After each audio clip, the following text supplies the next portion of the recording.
That's great, Francesco. So I think if you're ready, we can begin now. Okay, Yes. very well. So you can still hear and see me fine. Okay, well, so I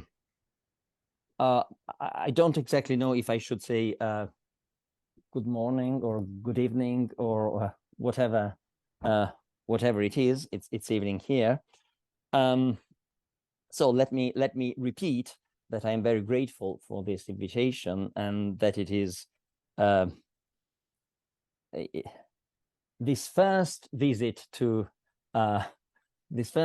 Mexico City is very exciting. So although it is a visit of a sort. So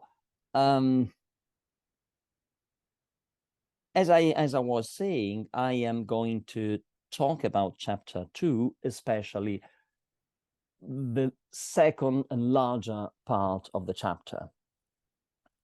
So let me share the handout again. Here it is. Okay. Now, chapter 2 of the categories falls into two parts. In the first shorter part, which will not be my main subject today, we find a division of talegomena, things said, into two classes. In the second and longer part, which will be my subject, there is instead a division of taonta, things that are, or entities, into four classes. The two divisions are juxtaposed without any comment. Neither is introduced by a connecting particle.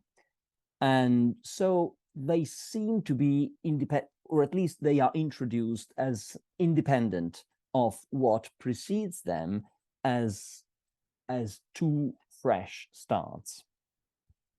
So let me say something by way of an introduction about the first shorter section on things said. And this is T1 on the handout. So the first division goes as follows. Aristotle says, among things said, some are said with interweaving, kata symploken, others without interweaving. Now, those with interweaving are, for example, a human runs, a human wins. Sorry, there is, I wrote man, but it has to be human. Those without interweaving are, for example, human, ox, runs, wins. Now, I will assume here, without much discussion, that this is meant to be a distinction between two classes of linguistic expressions. On the one hand, there are sentences, or more precisely, declarative sentences. On the other, there are the single uncombined terms, names and verbs, of which those sentences are composed and into which they can be broken down. Aristotle will get back to these things said in chapter 4. At the beginning of that chapter, he claims that each of the things said without interweaving, each term, if I'm right, signifies something that falls under one or other of the 10 categories.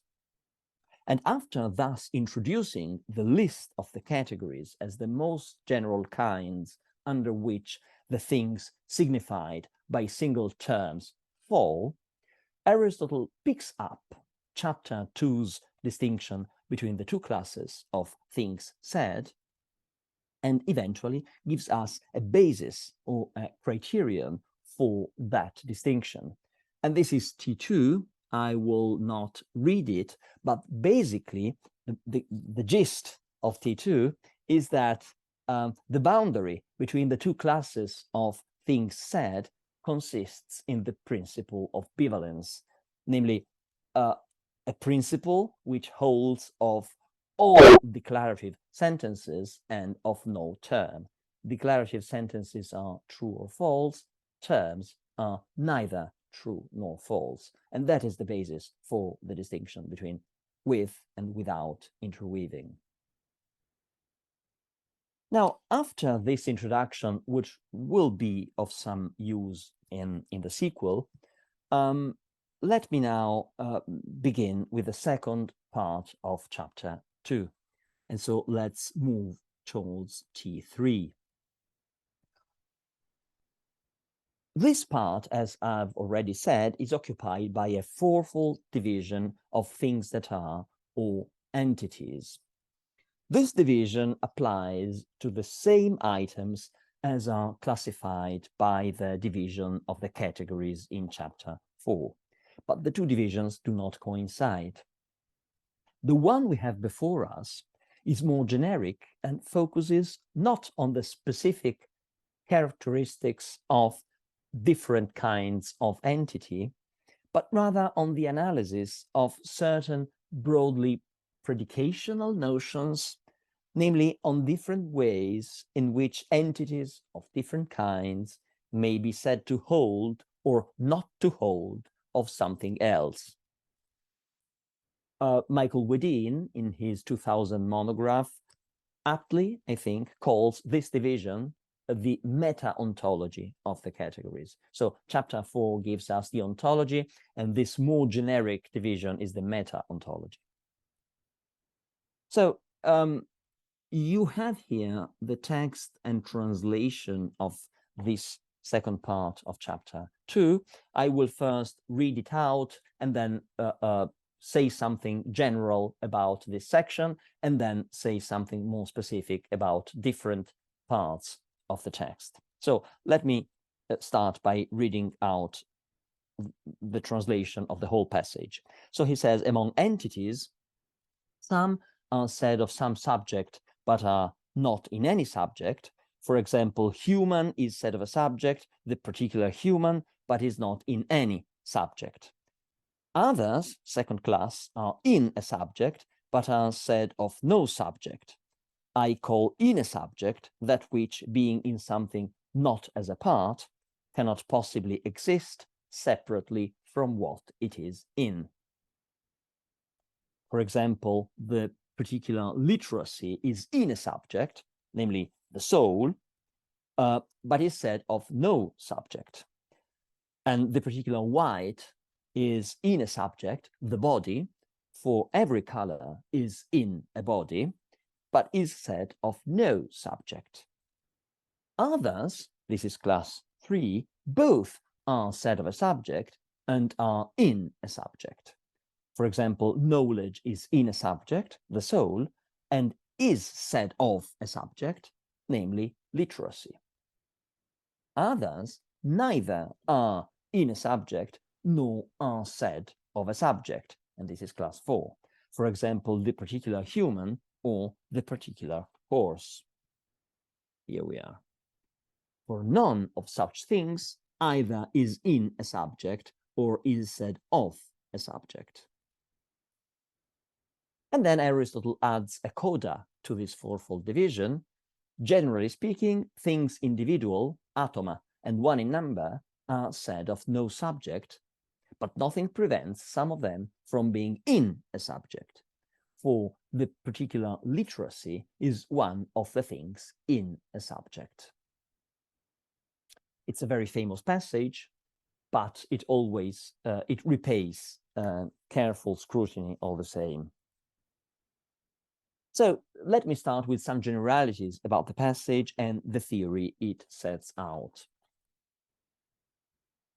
So the two predicational notions on which the meta-ontology centers are referred to by Aristotle by means of a special terminology whose use is almost limited to the categories.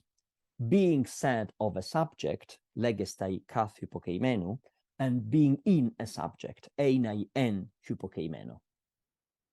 These technical expressions, whose precise meaning we will have to investigate, designate two relational properties, respectively that of being said of some subject, namely the property anything has if and only if there is something which it is said of as of a subject, and that of being in some subject, namely the property which anything has if and only if there is something which it is in, as in a subject. Every single entity is classified according to whether or not each of the two properties holds of it, hence the fourfold division, which is meant to be exhaustive. Needless to say, to each of the two properties, there must correspond a relation. The relation X is said of Y as of a subject, and X is in Y as in a subject.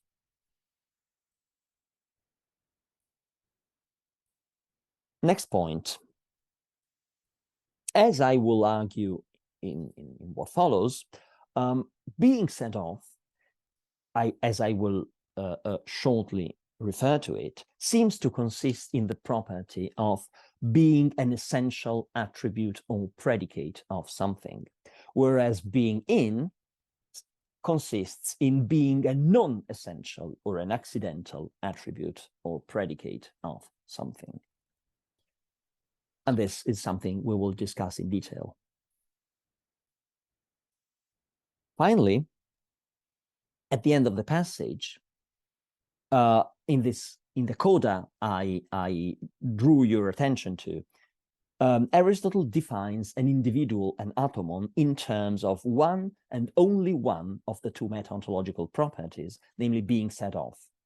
And the definition goes as follows: an individual is anything that is not said of anything else. In other words, for something to be an individual is for it not to be an essential attribute of anything. Nothing, however, says Aristotle, prevents an individual from being in something, namely from being an accidental attribute of something. This point implies a corresponding definition of a universal, although this is not stated. Namely, for something to be a universal is specifically not just for it to be an attribute of something or of several things, but for it to be an essential attribute of something, whether or not the universal in question is also an accidental attribute of something. So much by way of an introduction and to give you an idea of some of the topics I'm going to discuss. So let me now delve deeper into the passage, starting with the two meta-ontological properties. So first, we have to discuss being said of. The first question we may want to ask is this. So let us not presuppose what I've anticipated, I will argue, namely that this is meant to be essential predication. Why does Aristotle refer to this meta-ontological property as being said of a subject, legestai, if the context is a division of entities? The question is all the more relevant for us because the division of entities is juxtaposed and, I suggest, implicitly contrasted with the previous division of things said, and I am taking these things said to be linguistic items, terms and sentences. So the question why Aristotle characterizes some entities in terms of their being said is worth asking. Now, the answer must, on any account, have something to do with a passage in chapter 5, which is my T4. There, Aristotle gets back to the two meta-ontological properties and contrasts them as follows. He says, it is clear from what has been said that of things said of a subject, necessarily both the name and the account are predicated of the subject. For example, human is said of a subject, the particular human, and its name is predicated too, for you will predicate human of the particular human. The account of human too will be predicated of the particular human, for the particular human is also a human. Therefore, both the name and the account will be predicated of the subject. By contrast, of things which are in a subject, in most cases, neither the name nor the account are predicated of the subject. Admittedly, in some cases, nothing prevents the name from being predicated of the subject, but it is impossible to predicate the account. And Aristotle gives an example of this special case. For example, white being in a subject, the body, is predicated of the subject, for a body is called white. But the account of white, however, will never be predicated of the body. Now, what this important passage says about being said of admits of several possible construals. At the very least, it means this, and this is one on the handout. If X is said of Y, then both the name X and the corresponding account are true of Y. That is to say, supposing that ABC is the account corresponding to the name X, if X is said of Y, then both Y is X and Y is ABC are true. For example, let's suppose that X is that Y is Geoffrey and X is cat. So if cat, if said of Geoffrey, then both the name cat and the definition of cat, such and such an animal, are true of Geoffrey, so that both Geoffrey is a cat and Geoffrey is an animal of such and such a sort are true sentences. So understood, the passage only states a necessary condition for X to be said of Y, not a sufficient condition as well. But this is enough to achieve the passage purpose of discriminating between the two meta-ontological properties. Because, as Aristotle explains, things which are in behave differently from things which are said of. If X is in Y, in most cases, neither the name X nor the corresponding account are true of Y. For example, neither Geoffrey is wisdom nor Geoffrey is a virtue of such and such a kind are true.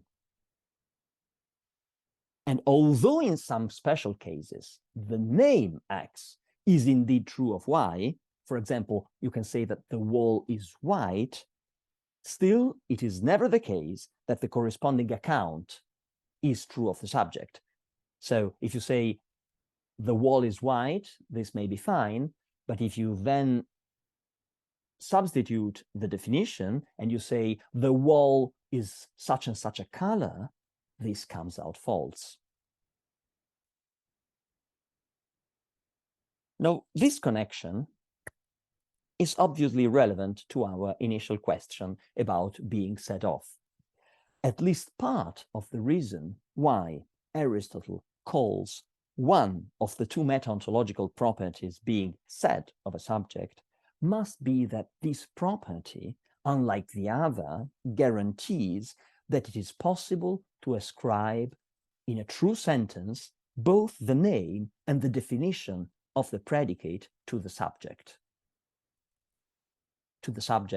of the meta-ontological of being said of. Now, in principle, one might be tempted to suppose that the passage, in fact, says something more and stronger, namely, that it gives a definition of what it is for X to be said of Y, or at least that it states a condition that is both necessary and sufficient. And if this were so, then its meaning might be captured by 2.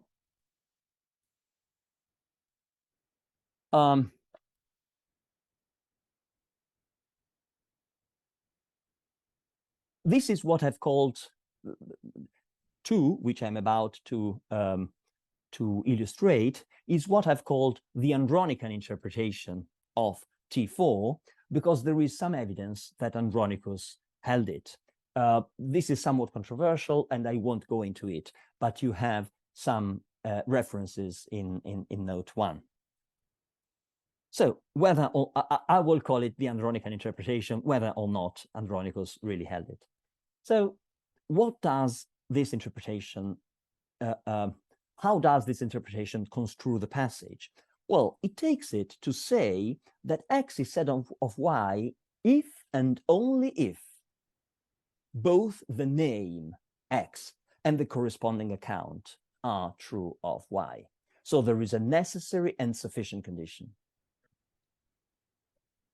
which means that F is said of Y, X is said of Y if and only if both Y is X and Y is ABC, where ABC is still meant to be the definition of X, are true.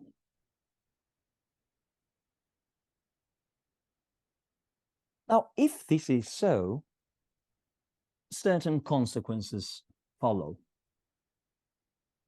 Suppose that Socrates is brave and is wise, then the terms brave and wise are true of him, and on the face of it can be replaced by the corresponding accounts. So you can replace brave with virtues in such and such a way, and wise with virtues in a different way. And if this is so, then it seems to follow that if Socrates is wise, then wise is said of Socrates. Because wise would seem on the face of it to satisfy the right-hand side of 2. Now, this means, if this is so, so if we take T4 to state a condition which is both necessary and sufficient, then we are led to take being set of, to apply to predicates which are not essential to their subject, such as brave and wise. So Socrates is brave and Socrates is wise become cases of being set off if we take T4 in this way, as on the face of it, Andronicus did take it. Now, I think that this interpretation cannot be right. There is some evidence in its favor, and let me so say a word about this before coming to the arguments against it. The evidence in its favor consists basically in 2 passages from chapter 10, which I have referred to here, which have been discussed by Paolo Crivelli in an article a few years ago. These 2 passages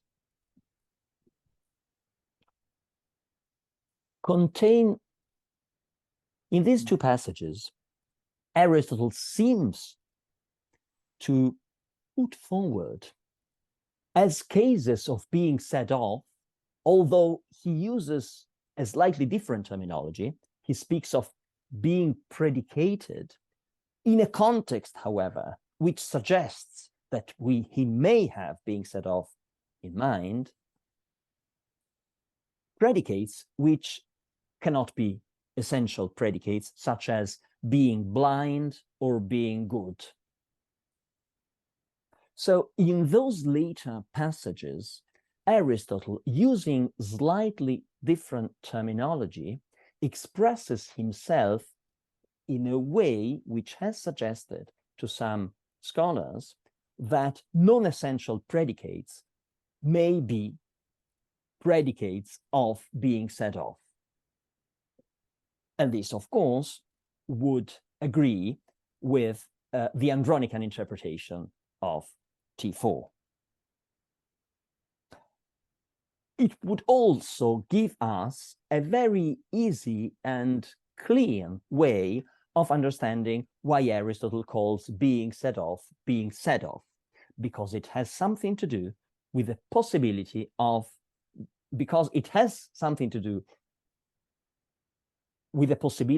ascribing a predicate to a subject in a true sentence, not just by way of a necessary condition, but also by way of a sufficient condition. So basically anything that can be ascribed to a subject in a true sentence in such a way that both its name and its definition are true of the subject is something that is set off that subject. Now, the reason why there are two strong reasons why I think that this interpretation cannot work. So whatever Aristotle may be saying in those later passages, which, by the way, come from a very different section of the treatise, the so-called post predicamenta, which several scholars since antiquity have suspected of being inauthentic.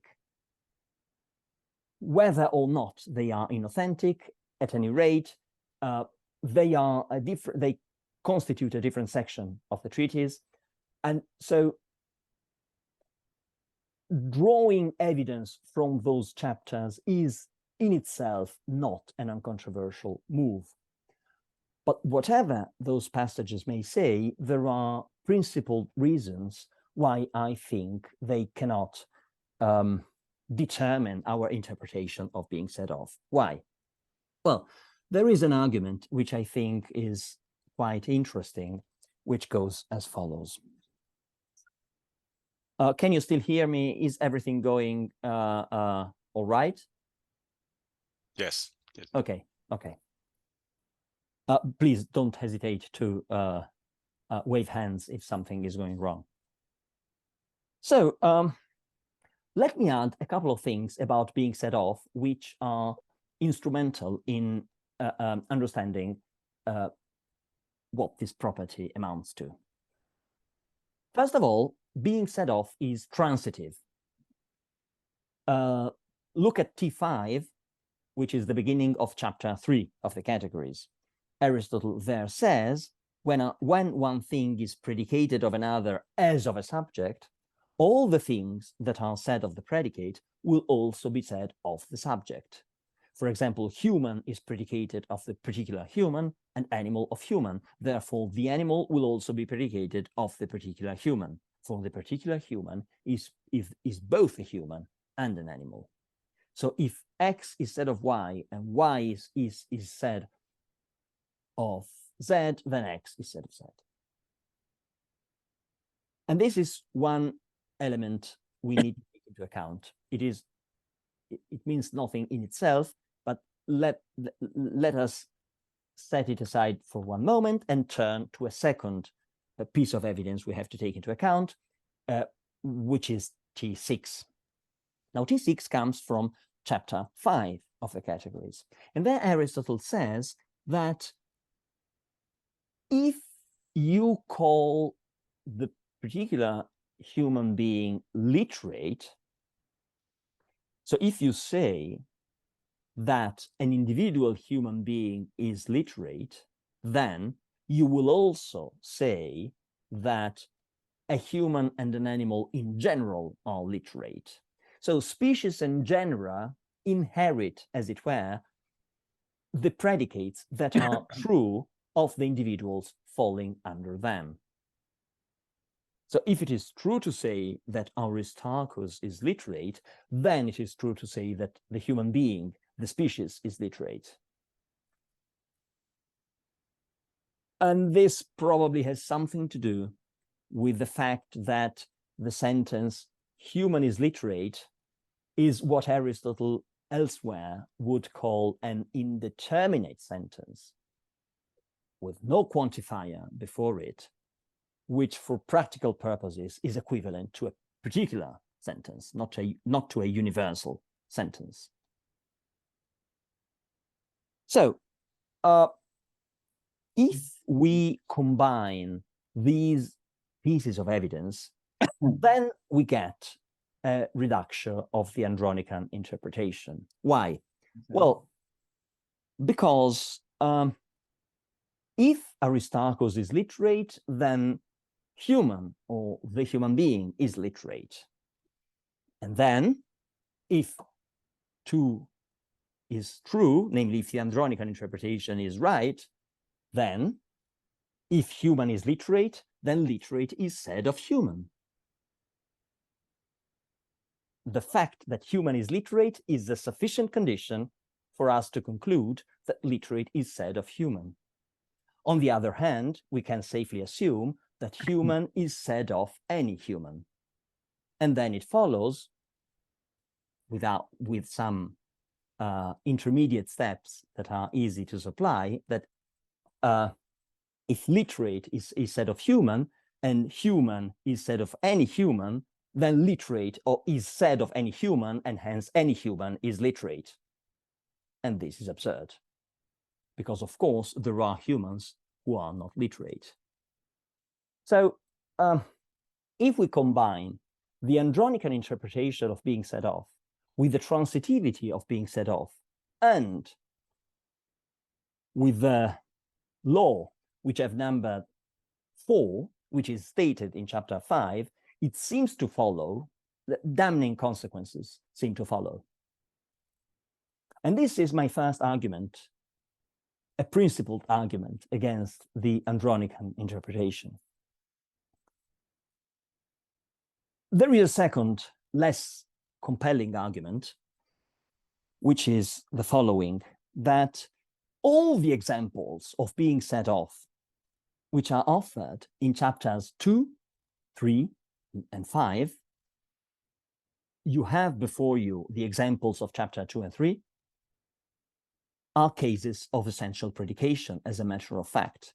A genus is said of its species, for example, knowledge of literacy, animal of human. A genus or species is said of an individual falling under it, animal and human of the particular human. Indeed, chapter 5 contains an explicit statement to the effect that the only items said of a substance are its genera, its species, and its differentiae. Hence, all and only the items essentially predicated of it. Aristotle claims, and this is T7 on the handout, that it is a common feature of all substances, whether primary or secondary, that they are not in a subject. He says it is common, it is a feature common to all substances not to be in a subject. And then, after a few lines, he adds that, however, this characteristic is not idiom distinctive of substance, because the differentiae of substances too are among the things which are not in a subject.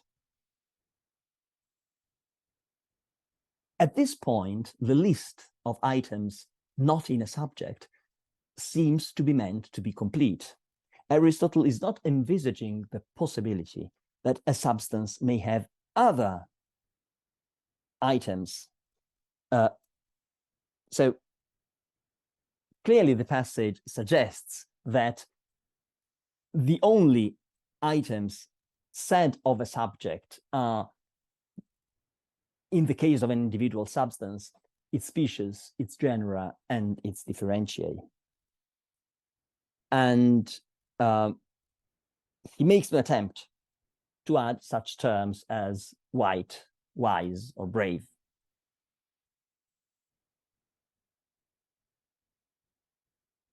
Now, in the light of this evidence, most commentators, both ancient and modern, believe that being set off is just essential predication. And I think that they are right. So this is not a novel interpretation, although at least the first argument against the Andronic interpretation may possibly be new. But then why, the question remains, from which we started, why does Aristotle choose to introduce so specific a notion by means of such a seemingly generic phrase as being said of a subject? The answer, I submit, lies in Aristotle's aim to distinguish sharply between the essential and the accidental attributes or predicates of something. If we borrow an insightful terminology introduced by Alan Code, namely the distinction between the attributes something has, what something has and what something is, we could say that the essential attributes constitute what something is as opposed to what it has. More precisely, we could suppose that Aristotle has in mind a certain loaded use of the copula to be, in virtue of which a predicative sentence of the form x is y is assumed to express not just some truth about x, but some essential truth about x, some truth about what x really is, or is with a capital I. Some truth that constitutes at least part of the answer to the question, what is x? On this strong use of to be, strictly speaking, we are entitled to say that x is y if and only if x is essentially y. And then the expression being said of a subject could designate the converse relation of the one designated by this strong use of the copula. So 8 on the handout, x is said of y if and only if y is with a capital Y x, namely is essentially x. X is part of the answer to the question, what is y? The assumption that the copula must express an especially intimate relation between subject and predicate seems to have played an important role in pre-Aristotelian debates. Of course, Aristotle does not share that assumption. He corrects it by distinguishing different kinds of predication, different ways in which x may be said to be y, in which we can say that x is y with a small I. But this need not prevent him from occasionally expressing himself in a way reminiscent of the earlier conception. Consider again the opening of T5, the transitivity of being set off in chapter 3. Here it is.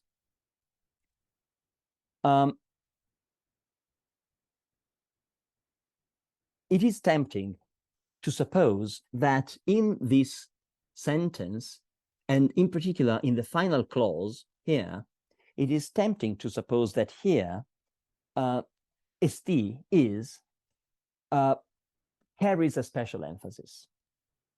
The point is not just that the particular human is, in the ordinary sense, both a human and an animal, but that the particular man is essentially both a human and an animal. This is the ground for the previous claim that animal and human are said of the particular human. Of course, this only holds if we already believe that being said of is essential predication. So if we are already convinced that being said of is essential predication, then it is natural to read the final clause of this passage as employing a loaded st, which means is essentially. Otherwise, Aristotle's justification would not accomplish its goal. Okay, so this is basically what I have to say about being said of a subject. And I would like now to turn to being in a subject and say a few things about it. It is defined. It is defined in here. Let me pick up the text. Here it is. Let me pick it up. Right. So it's in when he's speaking of class 2, and he says, I call in a subject that which, being in something not as a part, cannot possibly exist separately from what it is in. Famous and controversial definition. Now, it is about a special notion, being in a subject, but this is defined as a special case of something being in something else. So Aristotle seems to assume that we already have a grasp of the generic notion of what it is for something to be in something else, and uses that as a basis to define a more specific notion, being in a subject. And in order to narrow down the generic notion to the specific one, he adds two conditions. One is not as a part, and the other is cannot possibly exist separately from what it is in. So let me say something about each in turn. The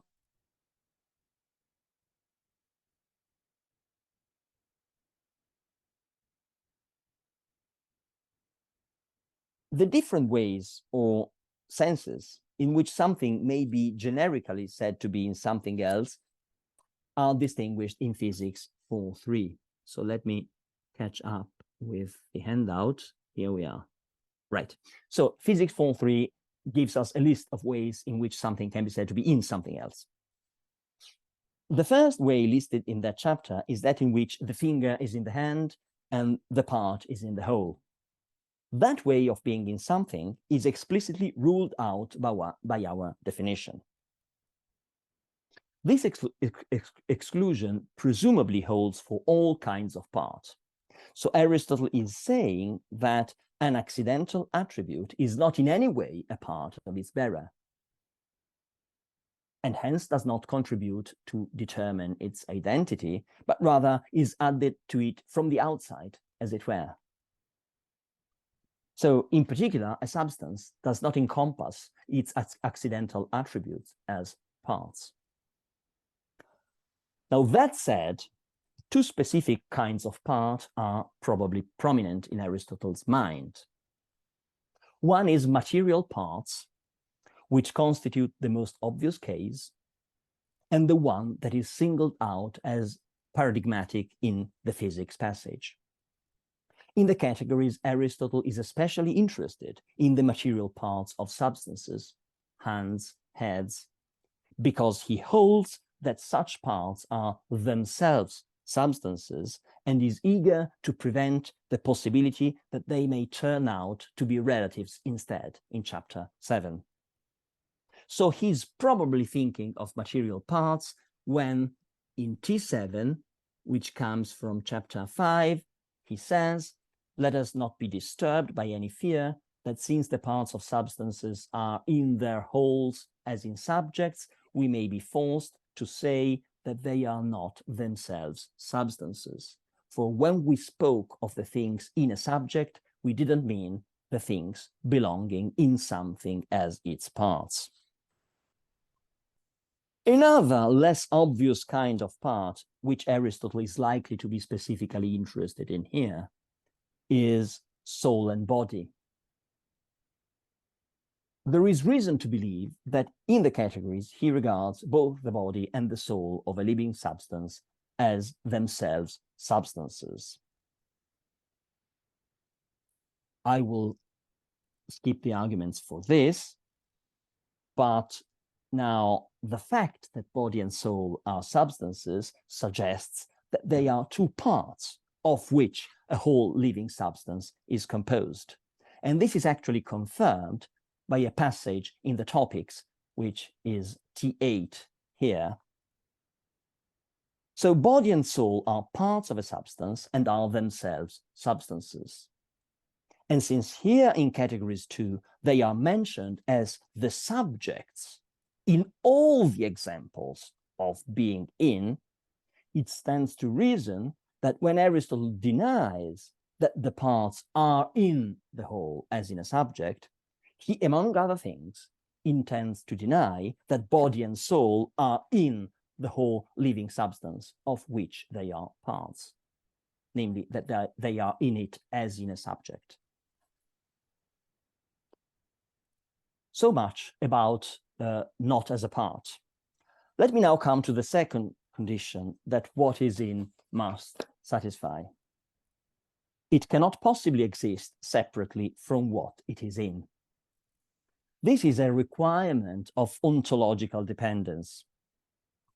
While the previous condition distinguished being in from the way of being in, which is distinctive of the part in relation to the whole, this condition distinguishes being in a subject from the way of being in which physics 4.3 identifies as the most proper one, namely as in a vessel and in a place. So the way in which an accidental attribute is in its subject is different from the way in which something is in a container. Now, to see how this is supposed to work, we must take a closer look at the definition. Here it is. On a natural interpretation, we may take Aristotle to be defining, well, to be saying that for any x, there is something y which x is in, if and only if this y is something x is in, and x is not a part of, and x cannot exist without. Now, what is the problem of this interpretation, which is very natural?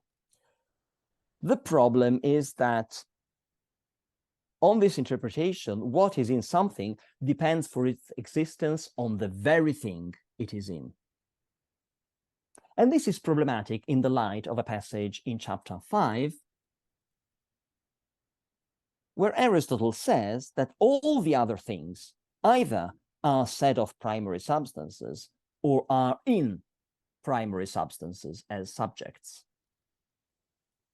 This is quoted here. So, for example, the universal color is in a primary substance.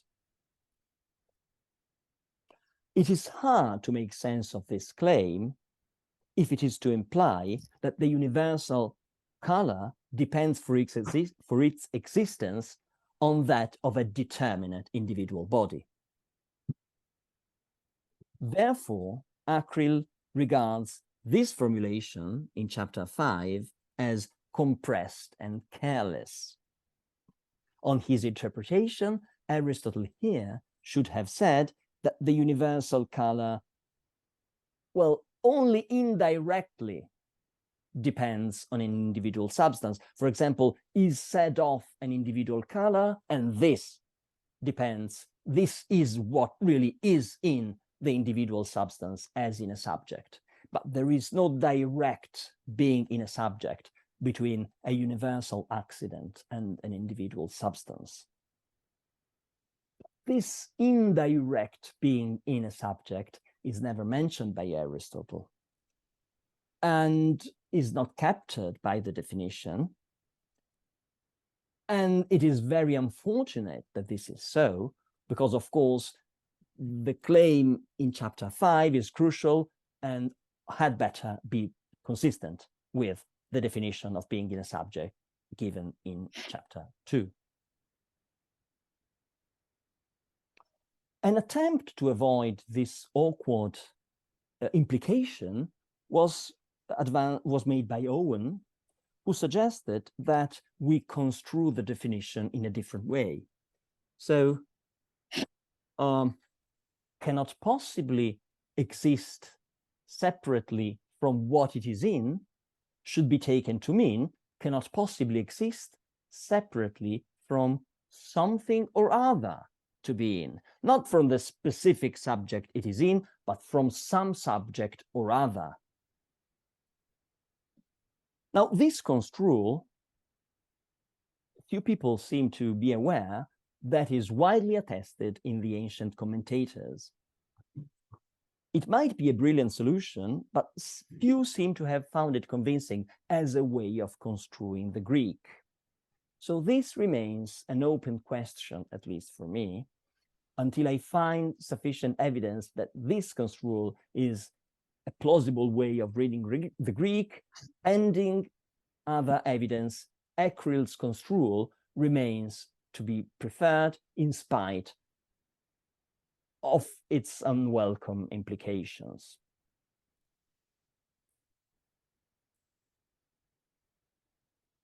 Now, well, let me add, there are still a couple of points I would like to raise about this chapter. One is about Aristotle's use of this very interesting phrase, hotis anthropos, hetis grammatike, to refer to individuals. Interestingly enough, Aristotle never uses proper names to give examples of individuals in the first chapters of the categories. He only does so from chapter 10 onwards. He only uses these curious phrases, hotis f. So why does he do so? There are, I think, three purposes which this phrase can be thought to serve. The first is trivial, but no less important. Namely, according to Aristotle's ontology, there are individuals not just in the category of substance, but also in all the others.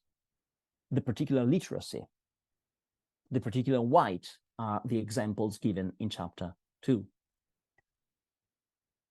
But while it would be natural to refer to individual substances by means of proper names, it would be bizarre to refer to individual qualities and quantities in the same way. So the hotis f formula gives Aristotle a nice and uniform way of referring to individuals throughout the categorical scheme. Second purpose is that the hotis f formula invites us to view every individual as an instance of a species which constitutes its essential nature and independently of which it cannot be conceived. In other words, the formula invites us to think of individuals in terms of what Gareth Matthews called Aristotle's principle, namely the essentialist view that everything that exists is a something or other. The third purpose, here it is the most controversial of the three, but is connected to the second. When the hotis f formula is used to refer specifically to an individual substance, it may invite us to view it as nothing more than an instance of a species which constitutes its essential nature, namely an instance of a species in abstraction from its accidental attributes. And I've defended this interpretation of primary substances in an article recently published in the OSAP, so I won't say anything more about it.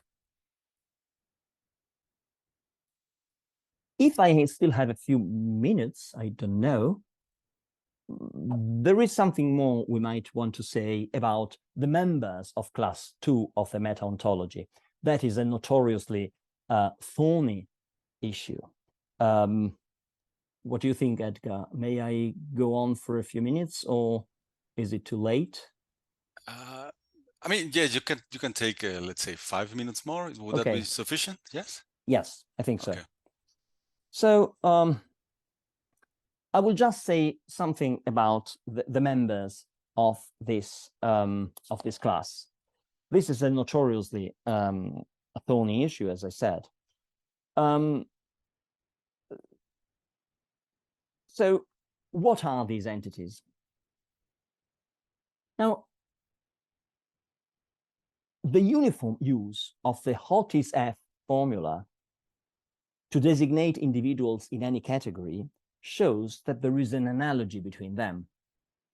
And since individuals in the category of substance are, of course, non-repeatable instances of their kinds, the analogy is most direct if individual accidents, non-substances, are conceived of as non-repeatable property instances, similar to the tropes of contemporary metaphysics. This is the view taken by the ancient commentators, although this is seldom noticed, and by many contemporary scholars. This interpretation is, I think, decisively borne out by the fact that in several places, both inside and outside the categories, Aristotle seems to commit himself to recognizing non-repeatable, trope-like property instances anyway. Some of these examples were pointed out by Robert Heinemann in an article in 81, others are mine. I won't illustrate them one by one, we can discuss them in the Q&A if you wish, but there are several uncontroversial examples of non-repeatable property instances throughout the Aristotelian corpus.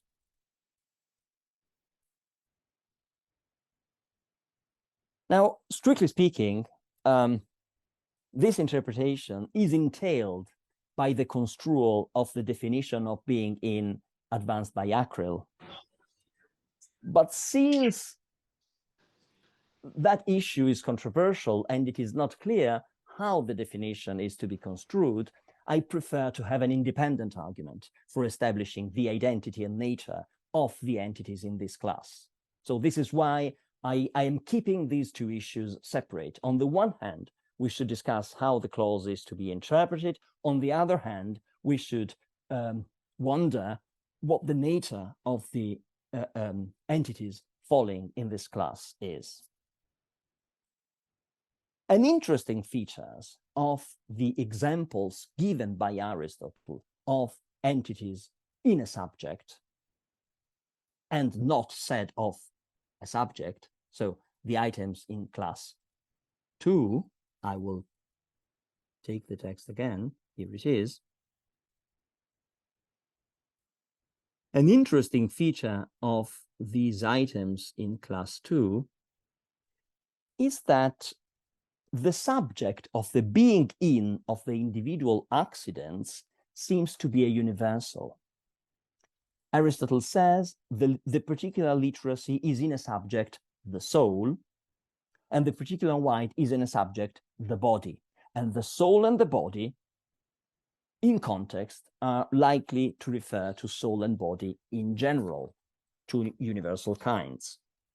So if the tropist interpretation of these entities is correct, the fact that the subjects are universal may strike us as surprising, because we might have expected the subject to be an individual. Aristarchus's literacy is in Aristarchus's individual soul, and the whiteness of his body is in his body, as in a subject. Upon reflection, however, the examples make sense. Suppose that we construe the definition of being in a subject along the lines of Acryl. Well, nothing prevents something which is in some subject from being in more than one subject. The definition does not require that the subject be unique. And of course, this is all the more true if we construe the definition in Owen's way. Now, Aristarchus's individual literacy may well be in his individual soul, and hence be inseparable from it, and at the same time be in soul in general, and hence be inseparable from soul in general. For if soul in general did not exist, if there were no souls, then there would be no literacy at all. And as a particular case, Aristarchus' own literacy would not exist.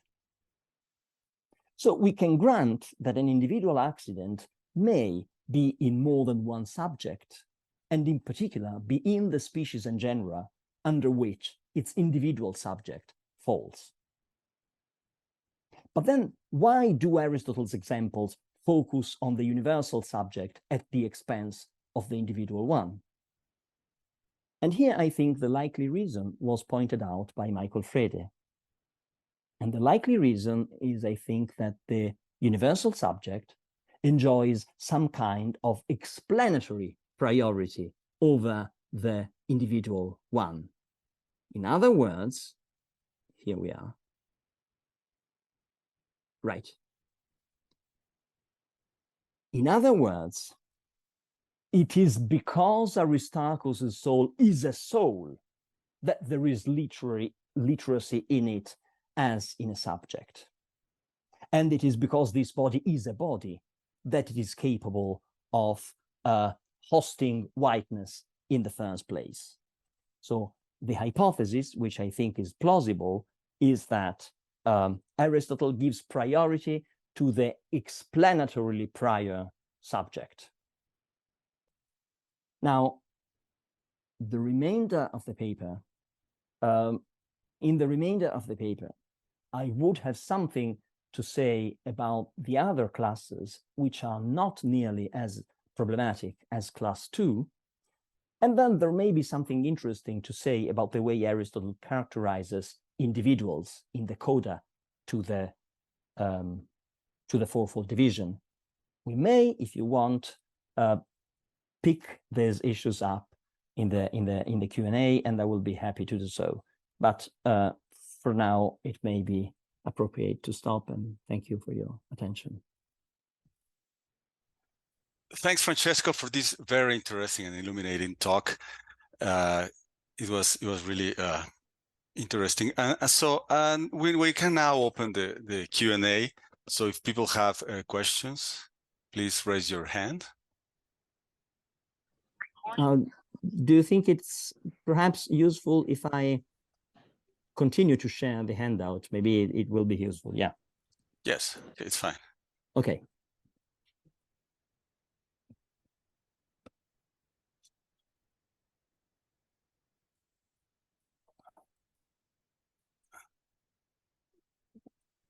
Well, I can begin with one question, if I may, if there are no.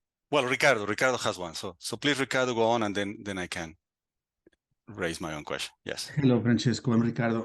Ricardo Sales. Hi, Ricardo. I arrived late, so I couldn't welcome you to the SIFAR. I have several questions, but just to start with the last thing you mentioned, which is you wanted to illustrate the second, let's call it the second division of the fourfold division, no? The second class. Things that are in a subject but Yes. are said of no subject. Yeah. And you were giving as an example, as well as a candidate of an example of these tropes, no, which are unrepeatable. Right. This, no. Yes. Well, I didn't understand what was the motivation for saying that they are unrepeatable, and why, I mean, why the fact that they are unrepeatable makes them a better example of this second division, a better example than, for example, a quality, just whiteness. Yeah. Because is the idea this, namely that well, we tend to think, well, I mean, part of the problem is that I don't get the intuition, right? But I can understand that one intuition could be the following. For example, if you take the color, my eye color, no, the color of my eyes, which is no, which I want to believe is very specific. I mean, it's brown, light brown, but no one else has exactly the color of eyes that I have, no, and this applies to the eye color of other people as well, of course. So given that, so that the my eye color is mine and is only found in me, then it is inseparable of that of which it exists in, namely in me, because it is something that is only found in me. But is that intuition? Because if that's the intuition, then I think it's a bit weak as an argument or as an intuition, because in a sense it is weak, because you could say, look, the eye color of Ricardo is yes, of course, as a matter of fact, only he has that color of eyes, but it could happen that this eye color belonged to someone else, right? And that I have a different eye color. I mean, it's a contingent fact. No, I mean that Right. that this eye color is my eye color. So it doesn't seem to be true that my eye color couldn't have existed without me. Right. Right. So that's part of the question. And to complement the question is, I would like to ask you the following. Couldn't we say that when Aristotle speaks of things that exist in something else, as opposed to things that are said of something else, he's thinking of just qualities, no? Qualities in general. Qualities are things that exist in other things,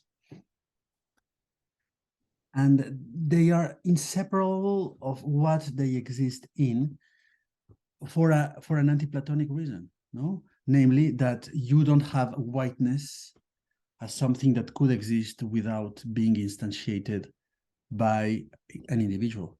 So, so when Aristotle says, well, things that exist in a subject cannot exist without them, what's his thinking? And what I mean, the person who is he arguing against is Plato and the Platonist, and says, well, look, when I'm saying this, what I mean are qualities, and my qualities, the Aristotelian qualities, are things that cannot exist separately from a subject like Platonic forms do. So this anti-Platonic reading of the notion of existing in, do you find it possible, or not? So that's my first set of questions, and then I have other questions, but maybe other people. Okay, thank you very much. So yes, it's a set of questions, and I'm not sure I will be able to answer them. Maybe I will not answer them in the most orderly way, but a few things come to my mind. So first of all, I think we should make sure that we are thinking of the same things when we so that we are at one, that we are agreed on what the basic theoretical options are. So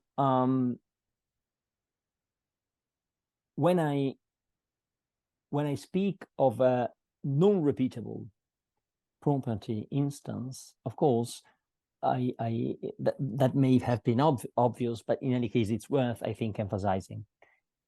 I am not speaking, of course, of of an attribute that just happens not to be possessed by anything else but an individual subject. So I might, just for as chance has it, be the only man in the world whose hair is of a particular shade of brown. But as you say, this might just be a chance fact, and someone else might at some point come up with the same shade of color in his hair. So when I say non-repeatable, the final able is important. So I'm thinking of a property that by its very nature is individuated by its bearer, even if it is qualitatively indistinguishable from other instances, other tokens of the same type. So let us assume that, for example, Socrates and Callias have exactly the same, that the color of the eyes of Socrates and Callias is exactly the same, down to the narrowest possible specification. Still, there will be a sense in which one is the brown of Socrates' eyes and the other is the brown of Callias' eyes, just in virtue of the fact that one belongs to Socrates' eyes and the other belongs to Callias' eyes. So there is a sense in which they are the same color, and there's a sense in which they are two different tokens of the same color type. So this is the theoretical notion. Now, the reason why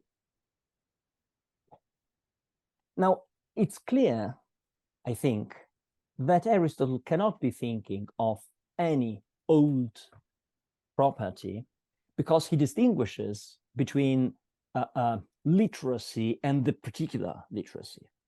So his use of the adjective tis must refer to some kind of narrowing down. The question is what kind of narrowing down this is. So there are basically two possibilities. Is he thinking of an individual occurrence, as it were, of a quality which is identified by its bearer, so which does not have a qualitative identity distinct from that of other properties, but whose identity is determined just by its belonging to one bearer as opposed to another? Is this what is expressed by the tis? Or is it rather that he is thinking of a very specific, a maximally determinate property? For example, imagine a shade of color such that no more specific shade can be thought of. This was Owen's view. So think, for example, of, I don't know, vanilla ice white or ultramarine blue. Let's suppose that that these are ultimate species of color and there is nothing more specific. You cannot be more specific than that as colors go. So I think that it has to be one of these, because clearly tis restricts the field not to any quality, but to something specific or individual in a sense that has to be clarified. The tis is in which passage, sorry? Well, in chapter 2, all of the examples in chapter 2, here they are. He says, for example, hetis grammatike and totileukon, for example. In T3. T3? Yes, exactly. Yes. So his examples of items in class 2 are hetis grammatike and totileukon. And he has recourse to these phrases in chapter 5 as well, when he picks up these entities. So these cannot be qualities in general, but they have to be either something maximally specific or something individual in the sense that it is unrepeatable. So they are individual. For example, may I give yeah, in T3, no? Yes. In T3, when he illustrates, I think it's subdivision 3, one example he gives is episteme and hypokame. Right. No? Exactly. There, I mean, it's not tis episteme. Exactly. It's episteme. That's exactly the point. Yeah. So the suggestion is that the difference is significant, and that episteme is in class 3 and not in class 2, because episteme is, there's a difference between he episteme and he tis episteme. That's exactly the point. So the tis is relevant to the belonging of an item to class 2. So that's hold on. Sorry, Francesco, I'm a bit lost here. The example of knowledge is in a subject. I mean, right. The example of knowledge in the soul is given as an example of something that is in a subject. Yes, but of something that both is in a subject and is said of a subject. Whereas class 2 is the class containing items which are in a subject, but are not said of a subject. Yes, of course. I mean, knowledge is an example of something that is in a subject. Right. And is said of a subject, but another subject. I mean, exactly. It's not, no? Right, exactly. I mean, exactly. No, I mean, the relation of what is in a subject and is said of another subject is the same kind of relation that something that is in a subject and is not said of a subject has to a subject, no? I mean, the thing is, the only difference is that the second, in addition to being in certain subjects or in a subject, it is said of another subject. And whereas in the first case, this thing that is in a subject is not said of anything else. Right. But the relation of being in is the same in both cases. Right. The relation of being in is the same, but the entities in class 2 are not the same as the entities in class 3.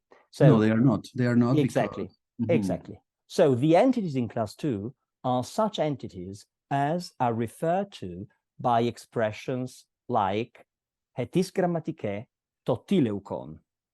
And in the final coda, he says that these are individuals, because individuals, whether or not they are said of a subject, whether or not they are in a subject, what is common to all individuals is that they are not said of a subject. So items such as hetis grammatike qualify as individuals because they are not said of a subject, even though they are in a subject. So both hetis grammatike and he episteme, and presumably he grammatike without the tis, are in a subject. Yes. But hetis grammatike is special because besides being in a subject, it is not said of a subject. Yes. Whereas he episteme and presumably he grammatike both is in and is said of. Right. So then qualities, non-specific qualities, but general qualities like whiteness. Exactly. Is a good example of something that is in a subject. Right. It is not a good example of something that is said of a subject because it isn't said of a subject, but it is a good example of something in a subject, right? That's fine. Any quality is a good example of something that is in a subject, and that's this we agree on. The question is, what is the nature of the items that, besides being in a subject, are characterized by the fact that they are not said of a subject. Yeah. And he refers to these entities with these tis clauses. Yes. And the question is, what is hetis grammatike? Is it a very specific kind of literacy which in principle might be present in several souls? For example, a certain, I don't know, knowledge of what the aorist of Lambano is, and this may be present both in Socrates' soul and in Callias's soul. Is it something repeatable in this way? It can belong to several bearers. It is not said of anything, but it can be in more than one thing. Yes. Or is it something that can be in only one individual? So there is a sense in which Socrates' knowledge of the aorist of Lambano is distinct from Callias's knowledge of the aorist of Lambano, not because they have a different content, but just in virtue of the fact that the former belongs to Socrates and the latter to Callias. So the question is whether they are repeatable in the sense of being able to belong to more than one individual bearer. Okay.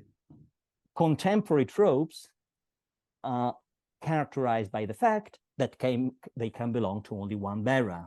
So in contemporary parlance, Socrates' knowledge of the aorist of Lambano is distinct, is numerically distinct from Callias's knowledge of the aorist of Lambano, even though they are the same piece of knowledge. They are tokens of the same type of knowledge. They have the same content. There is nothing that Socrates knows that Callias doesn't know. So that is the question.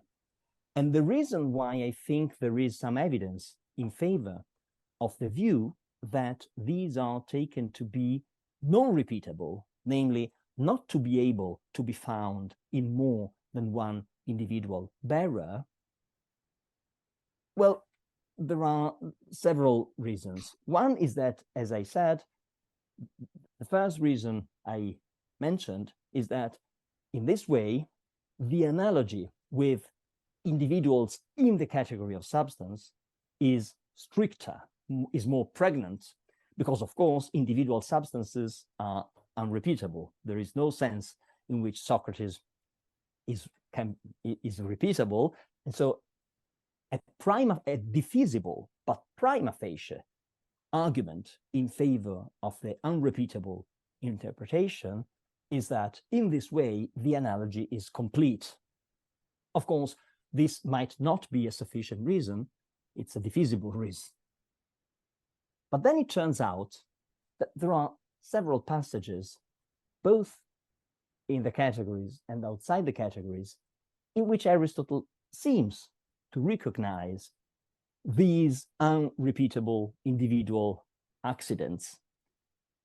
And for example, if you want, we can take a look at some of these cases, just a couple of them, just to give you the sense of what this is about. Yeah, so this is very concise, but still. For example, in categories 5, he speaks of individual actions. Actions, an action which is one and the same in number. And it's rather obvious that this is not a repeatable kind of action, a very specific but still repeatable kind of action, such as, but is something completely individual, such as Socrates's, I don't know, raising his hand, as opposed to, for example, Callias's raising his hand exactly in the same way. It seems very reasonable to think that actions admit of being specified down to the individual bearer. Another example is category 6 on the logos. The logos is an accident, is a quantity, and is something that does not persist, because as soon as it is uttered, it vanishes. Aristotle says. And this clearly suggests that it is a token, not a type. It is an utterance. It is Socrates' utterance of the word cat right now, as distinct from his utterance of the word cat a minute later, or from Callias's utterance of the word cat at the same time or a minute later. So here again, you have an individual utterance which is not repeatable. And there are other cases. For example, there is an interesting way in which chapter 8 speaks of justices and healths. They are not in context kinds of justice or kinds of health, but they are quite clearly meant to be my justice as distinct from yours, not because we are just in two different ways, in two subtly different ways, but because I am just and you are just, and this is enough for us to speak of two justices. And there are interesting materials, for example, in the Parva Naturalia about ignorance or health perishing as soon as a substance becomes learned or ill. And of course, if I say that when Socrates becomes learned, ignorance perishes, this cannot be a point about a specific kind of ignorance. It has to be a point about Socrates' own ignorance, which perishes as soon as Socrates becomes learned. It has nothing to do with a specific, repeatable kind of ignorance, which could be possessed also by someone else, because that would not perish for the simple fact that Socrates learns something. And the same goes for health and so on. So there are various cases of this kind, which suggests that Aristotle is able to count two justices whenever two individuals are just, and two healths whenever two individuals are healthy, and so on. So that is my second reason for, in a way, it's a bit pointless, I think, to discuss, because Owen, who was against this interpretation, wanted to keep these entities out of Aristotle completely. But you cannot do this because there are several places in which Aristotle seems to think in this way. So that's my second argument. Okay, thanks a lot, Francesco. I think we should move to another question and then see if yes, and see if later we can continue this discussion. Yes, I have a set of questions regarding the debate between the traditional interpretation of set of and the Andronican interpretation. Good. For one thing, I don't understand very well what is the Andronican interpretation. I mean, what does it say? Does it say then, I mean, it wants to include accidental attributes as things that are said of a subject, right? Okay. But then... Well, not accidental attributes like health, but they're paronymus counterparts. Yes, so not health, but healthy, not wisdom, but wise. Yeah, good, yes, good. Yes. Go ahead. But then, I mean, does that mean then that the distinction between said of and of a subject and being in a subject doesn't make much sense anymore, right? Because in a sense, wisdom is in a subject because Socrates is wise. So I'm struggling to understand that, that point. I mean, I just want to know what you say about this, and then I have some other things to say about this. Yes, it becomes a distinction which loses much of its ontological significance. It's yeah. So it is a distinction not between the essential and the accidental, but between different ways in which an attribute can belong to a subject, and set off covers both cases of essential predication and cases of accidental predication. So both Socrates is human and Socrates is wise are cases of being said of a subject, whereas wisdom is in Socrates is a case of being in a subject on this interpretation. So the basic distinction is between predication, which is directly mirrored by a subject which is directly expressible in a subject copula predicate sentence. And in this sense, both human and wise are predicated of Socrates, and predication which is not directly expressible in a subject copula predicate sentence. Wisdom is in Socrates. This is a kind of predication, but to express it in a copula sentence, you have to translate it into a case of being said of. Okay, that's fine. Then I have another point. Can we move to the I think it's text 4 and your 1 and 2, where the two interpretations are expressed? Here. Yeah. That's the text 4. I think that what is relevant, it seems to me, to understand it is the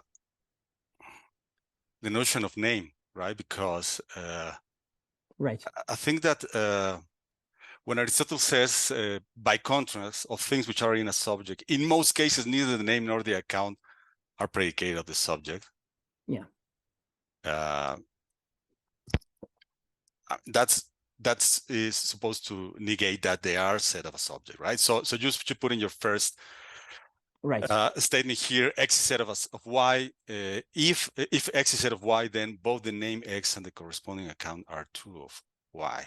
Right. And then when we get the Andronican interpretation, can we get to the Andronican interpretation? Right. The difference between the two is just a bit conditional, right? Right. Is X is said of Y if and only both. Yeah. Both the name Y and the corresponding account are true of Y. Right. And then we are supposed to get 2 double prime, which it says Socrates is wise, which you take as a case where the name wise is true of Socrates, right? And then that allows you to conclude that wise is said of Socrates, right?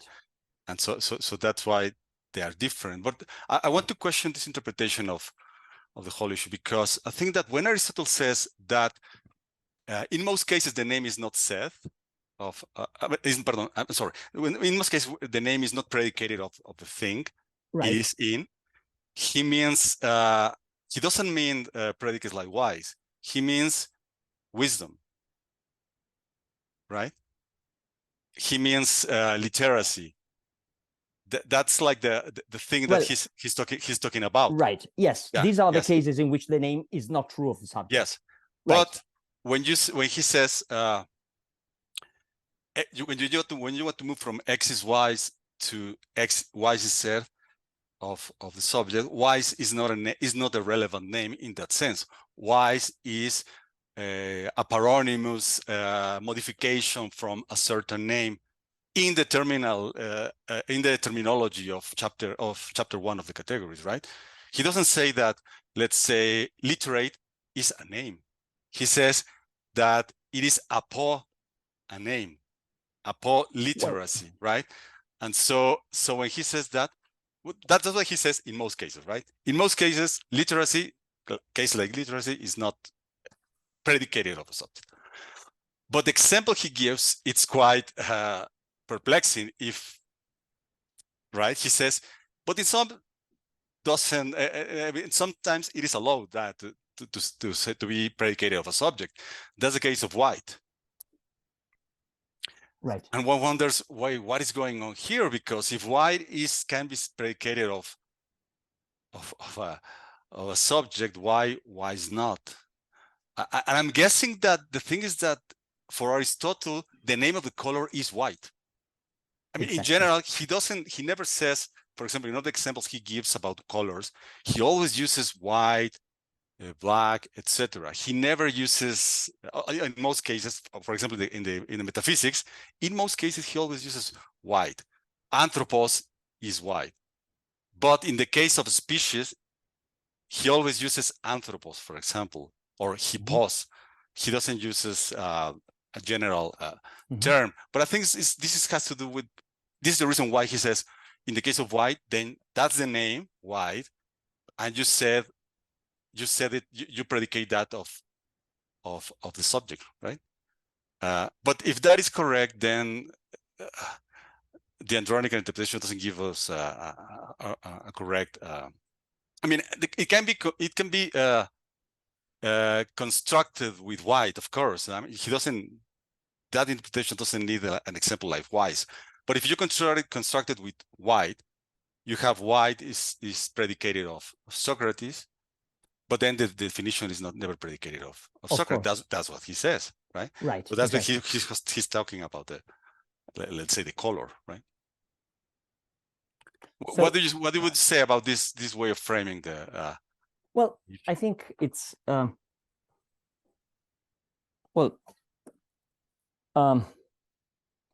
so let me leave chapter 1 aside, because chapter 1 is difficult, and well, he may be saying what you just described to him, but I would not. I think, as far as the issue we are discussing now is concerned, it is not really important. It is not decisive whether or not literate or wise are names of a special entity. Yes. Well, of course, this is necessary for the Andronican interpretation, but we might accept this thesis and yet reject the Andronican interpretation. So let us not commit ourselves to any. Let us grant, for the sake of argument, that Aristotle in the categories is willing to admit such entities as the white, the wise, the brave, as distinct from whiteness and braveness and wisdom. Let us grant, for the sake of argument, that there are these paronymus counterparts, and that paronymy is not just a way of speaking of the bearers of these properties. Let us give Andronicus this backdrop. Whether or not this is so, still, I think his interpretation of this passage and of being set off is untenable. Now, Andronicus wants wise, for example, or Athenian, or musical, to be items which are said of their subjects. So, for example, Socrates.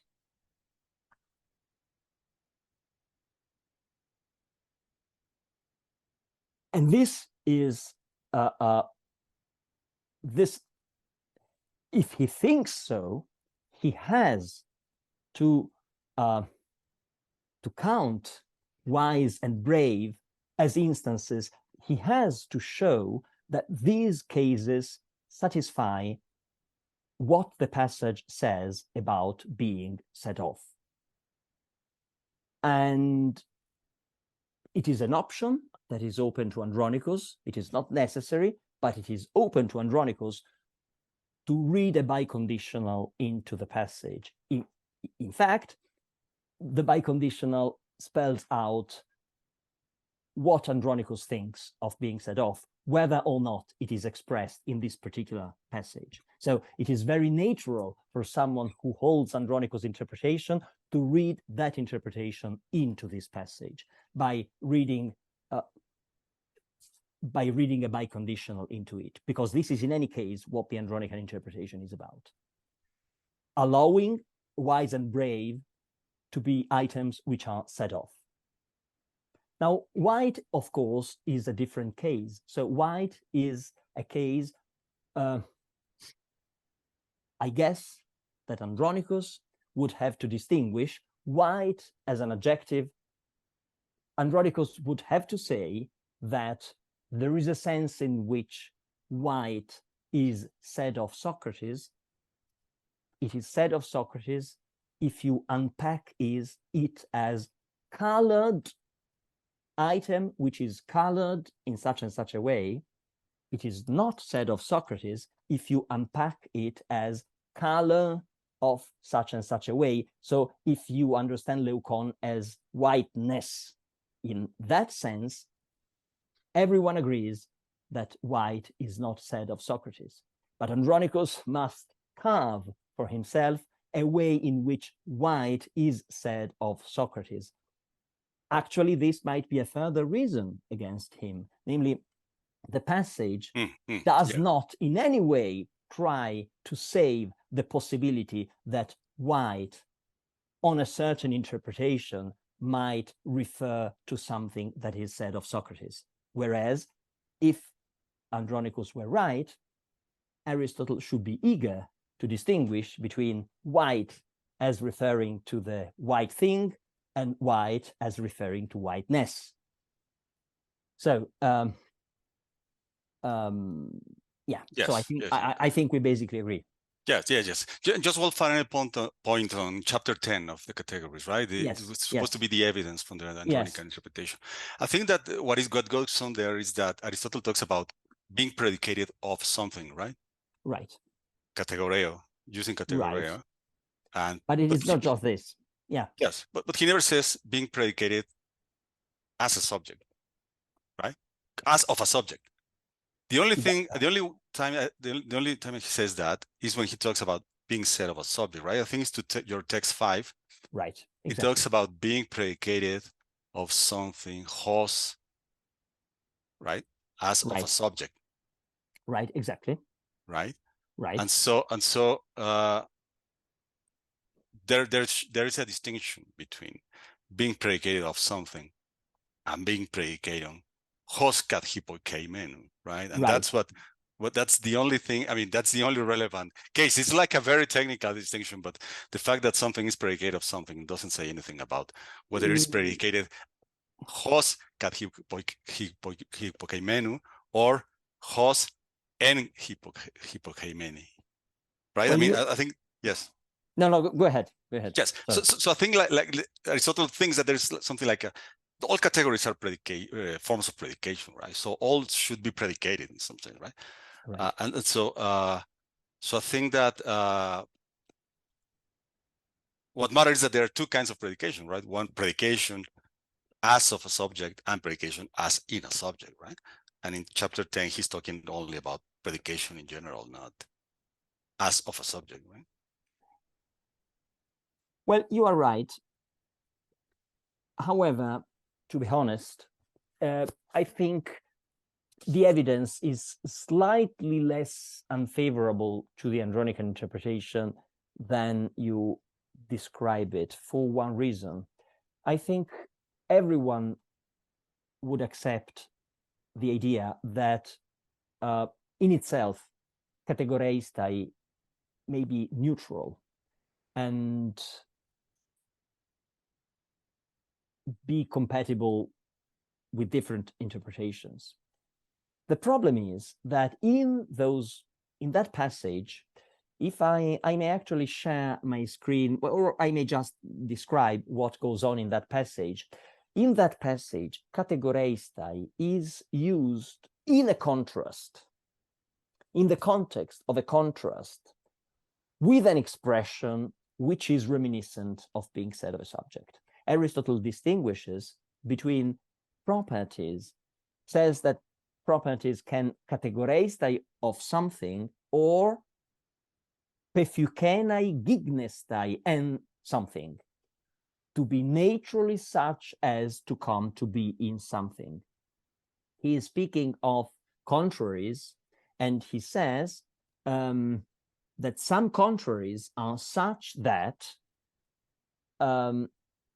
one or the other of them, theteron, must necessarily belong, hyparchein, either and hois pefyke gignestai in the things in which they are naturally such as to come to be, or hon categoreitai, of the things they are predicated of. And he gives these examples. Nosos kai hygieia, illness and health, pefyke gignestai, are naturally such as to come to be and somatizo, in an animal's body. And this is the case of gignestai en. On the other hand, periton kai artion, even and odd, categoreitai arithmu, are predicated of a number. So he seems to be giving these two examples, even and odd, predicated of categoreistai of a number, illness and health coming to be in a body.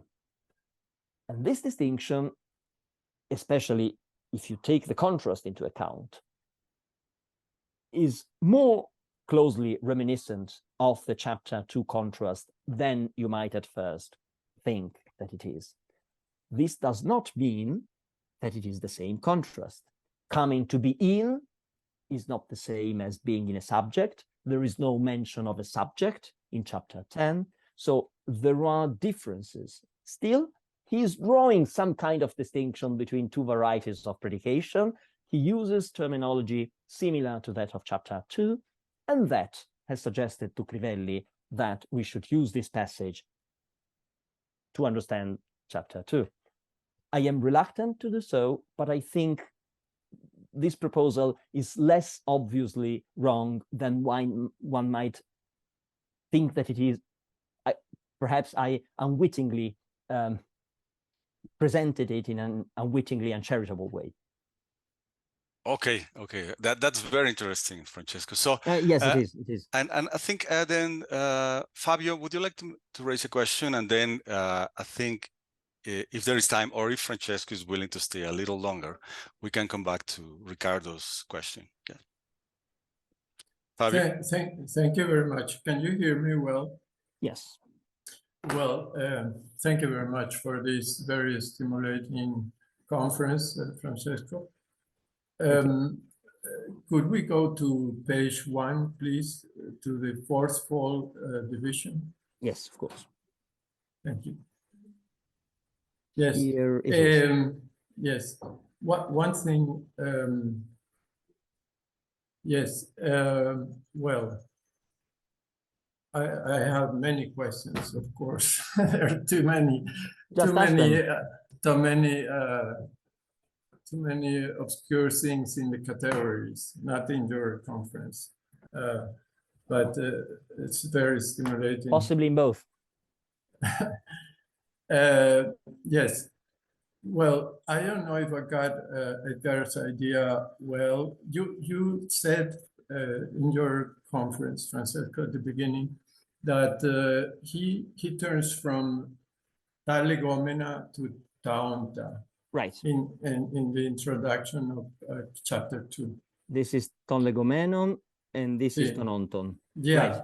Well, one thing I've been thinking of is if it's not changing the perspective, of course, in one way he's talking about ta legomena as in chapter 4, and then he abstracts, so to speak, each of the individual things and tries to define them.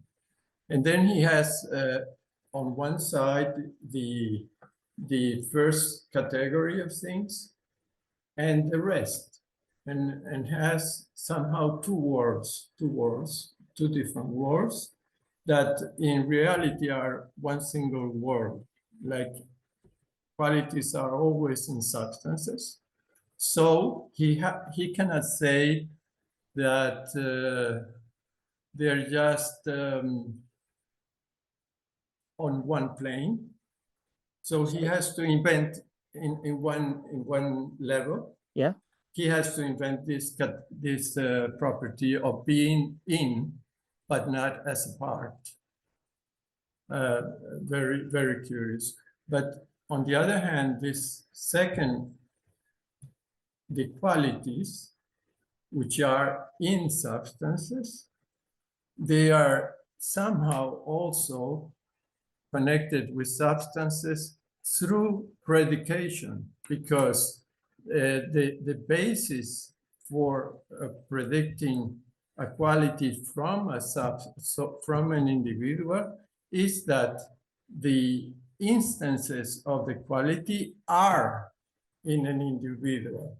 So the predication does have an import on the relation between qualities and substances. Well, I don't know if I made myself understood. One very few points now. At the end of the page, please, Francesco. Which one here? Yes.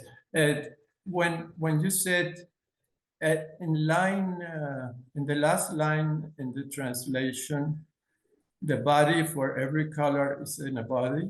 Right. Yes. I had understood that example. The particular literacy is in a subject, the soul. That was a point you raised. Why Right. the soul? Because soul is a general term, so to speak. And but I understood their soul as some soul, no? Because then in the next line he says, and the particular white is in a subject, the body. I suggest there to read in somebody, some particular body, because then in the bracketed sentence phrase for every color is in a body is meant to justify the previous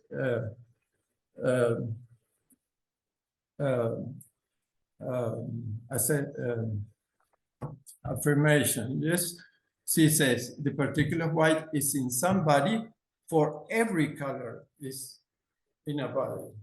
Right. So, and so it doesn't have, of course, Frede is probably right in that he tries to show a necessary connection, because everybody has to have a color. But nevertheless, that's compatible with understanding that the particular white is in a particular body, and that goes very well with the idea that primary substances are the basis for all other predications.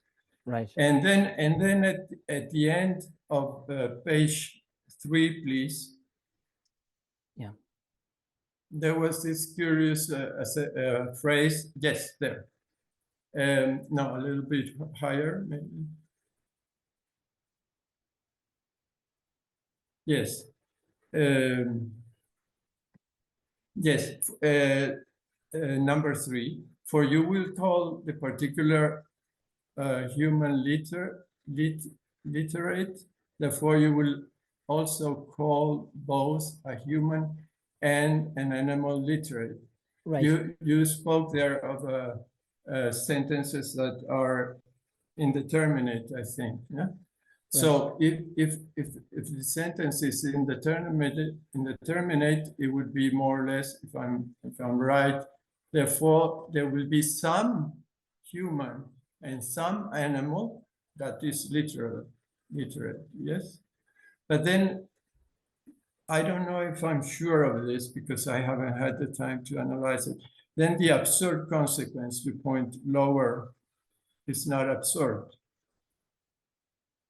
because you say in point 5, and so we get the following following argument: human is literate. Literate is said of human, no, of some human. No. And why do you say in 6, human is said of any human? That would be the same as saying human is said,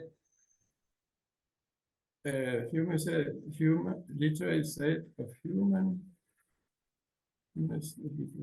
said of human. What do you say, 7? Any human is literate.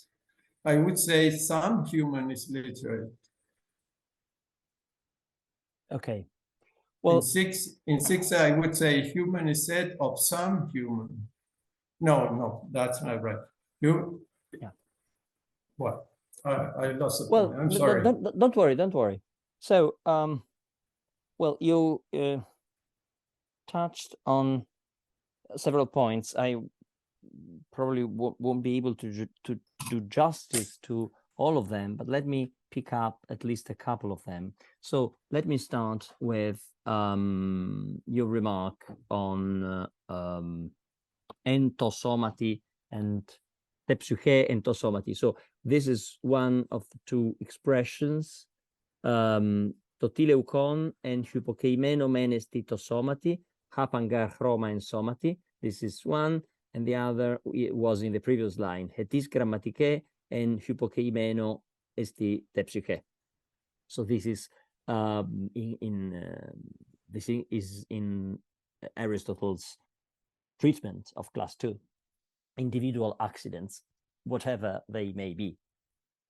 Now, of course, I would be very glad if you were right and tepsuche and tosomati were references to, were equivalent to an individual soul and an individual body.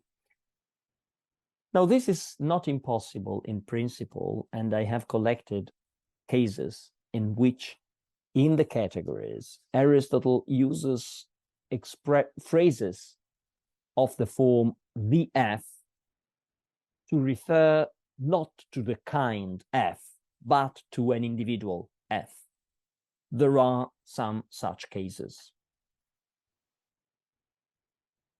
It's rather obvious that this is possible in general, and more specifically, it is possible in the categories. However, it has to be said, in the extended version of my paper, I do mention this possibility. However, I am a bit hesitant to accept this interpretation much as I would like to do so, because Frede is right to stress that in context, this passage makes a big song and dance about these tis expressions and distinguishing between hotis F and ho F or he F in general. So it would be very unfortunate if here, in a context in which it is relevant to distinguish between what is individual and what is universal, Aristotle were to drop the crucial tis, which is the mark of individuality in this passage. It would be very misleading. So it's not impossible in general, but it would be awkward if he did so, and I am a bit unconfident about this. Now, the parenthesis, hapangar chroma ensomati, I will tell you that Frede's own interpretation, and here I no longer find it completely convincing,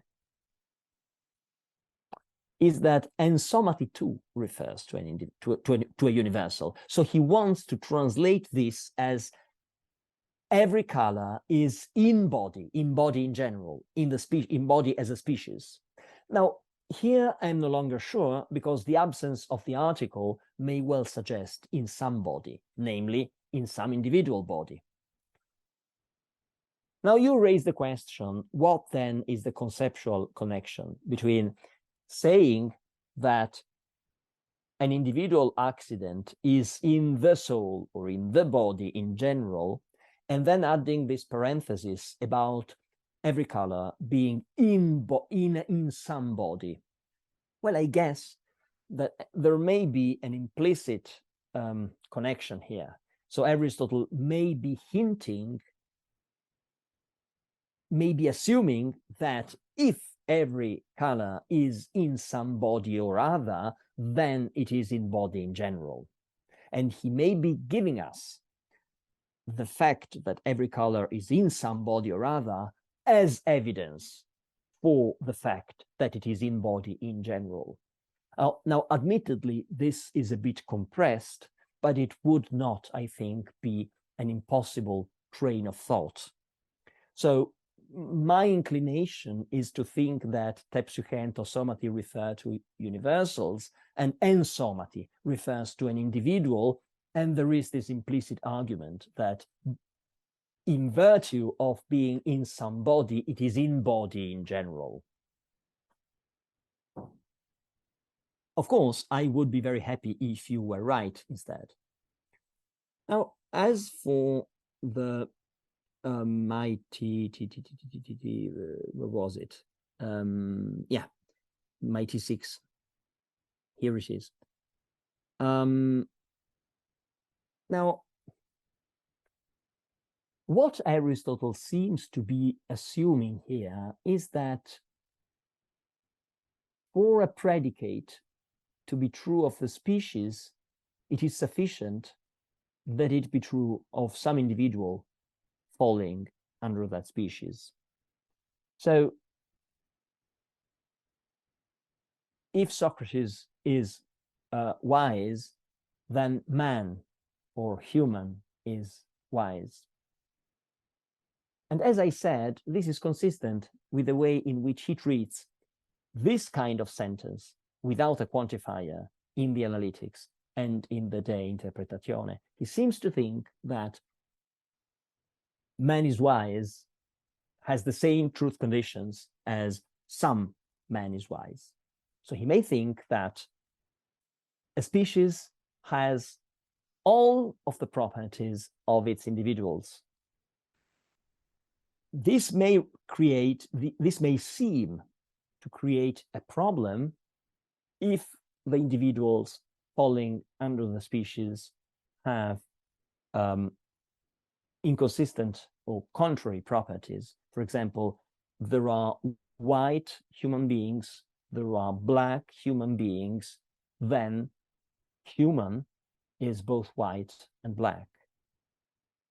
But this need not be a problem for Aristotle if he thinks that there is some evidence that he views individuals as parts of species. Individuals are atoma, indivisible.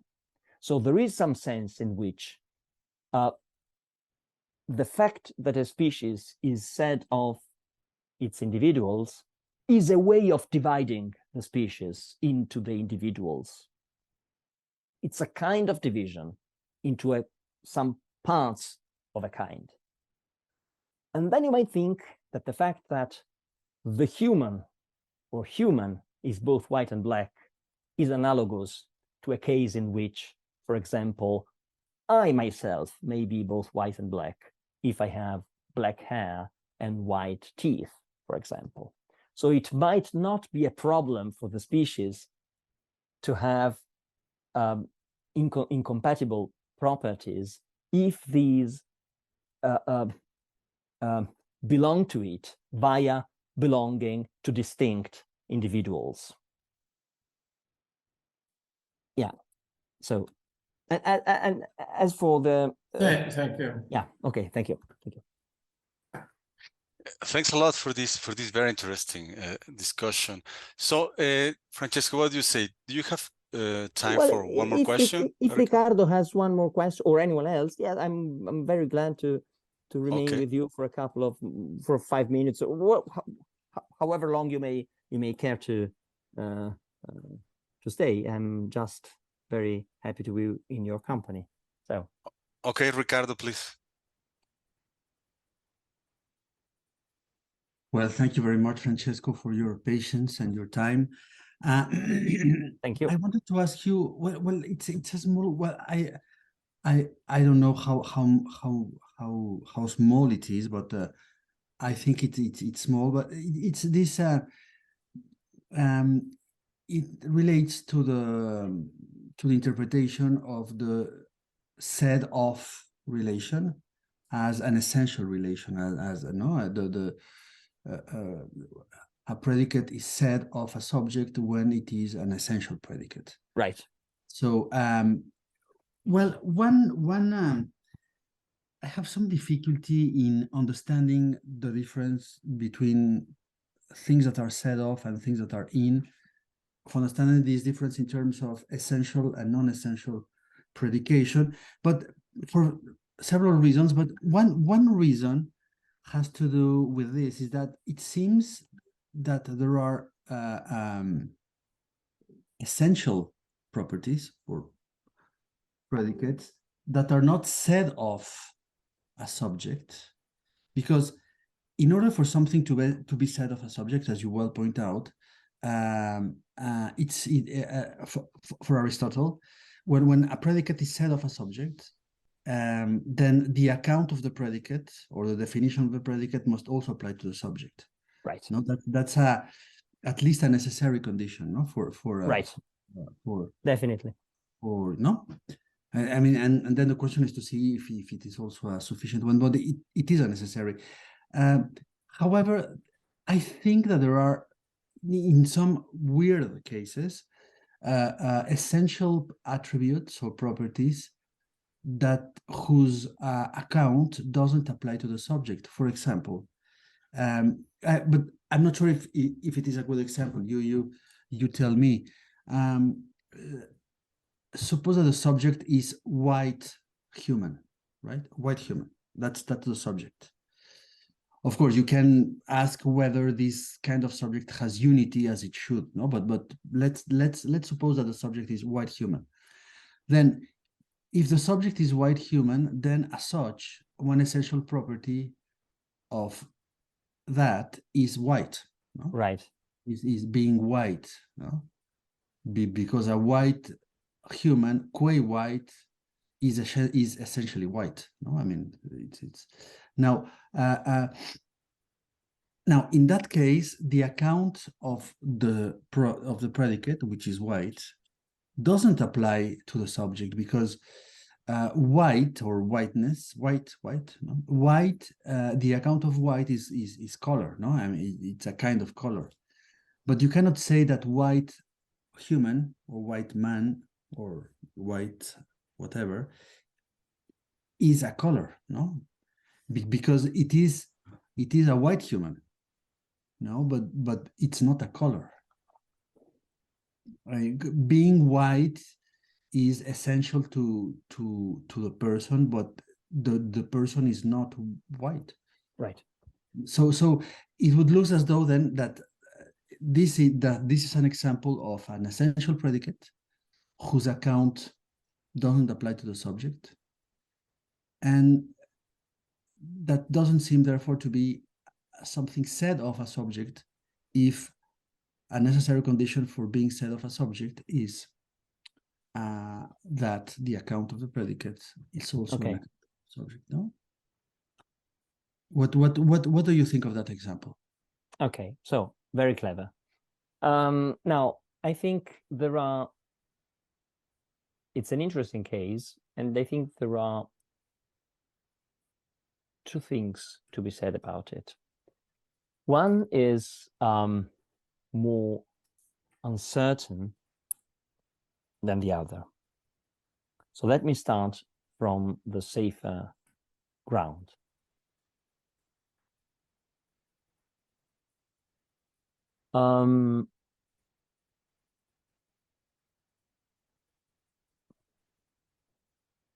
Well, let me go back to my exchange with Edgar a few minutes ago. Yes. So it's important, I think, not to be misled by what Aristotle's perspective in T4 is. Yes. So Aristotle says that when he focuses on things which are in a subject, he says that they do not meet the condition he has set for something to be said of a subject, because it is not true of them that both name and account apply to the subject. The name may, in some cases, apply. These may be cases of homonymy, although he does not say so, but the account never does. Now, this means that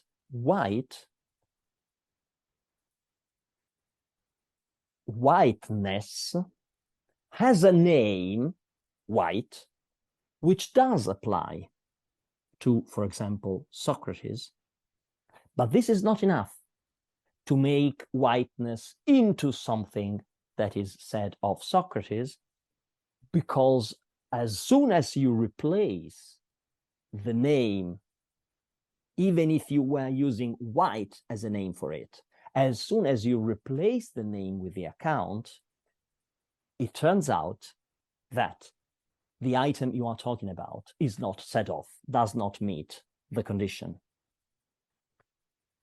Now, in principle, this is not inconsistent with the possibility that in its other use, the term white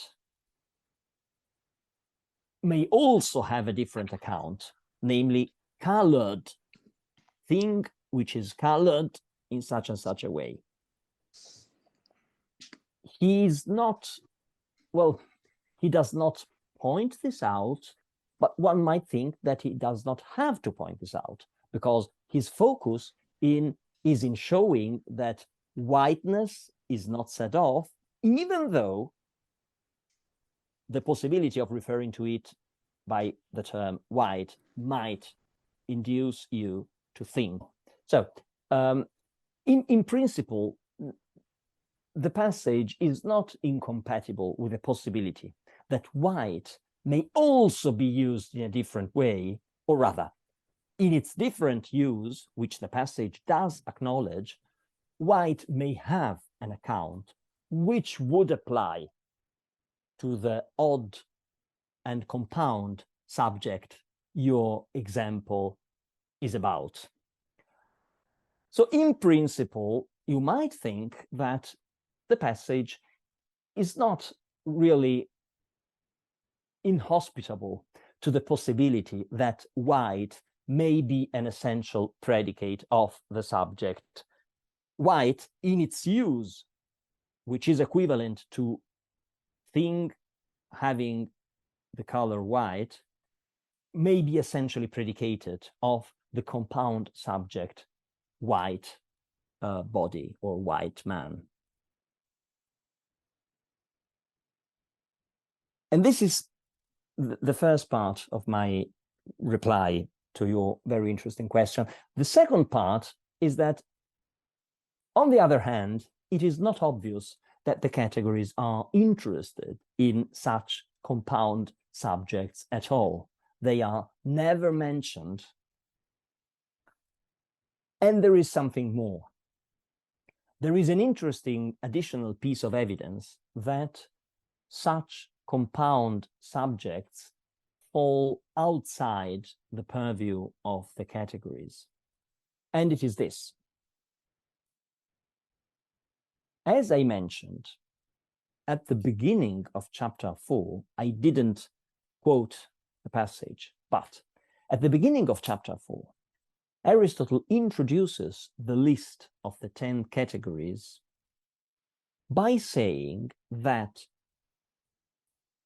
things said without interweaving, aneus imploces, signify either a substance or a quality or a quantity or something falling under one of the 10 categories.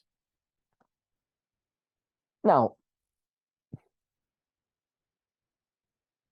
is such a term as white man meant to be an example of something said without interweaving, because if it did, then it would not refer to something that falls under one of the categories, under just one. So there is this dilemma. Either terms, things said without interweaving, are meant to be simple, are meant to be somehow devoid of the complexity that characterizes such cases as white man. Or the list of the categories is not exclusive, because in that case, if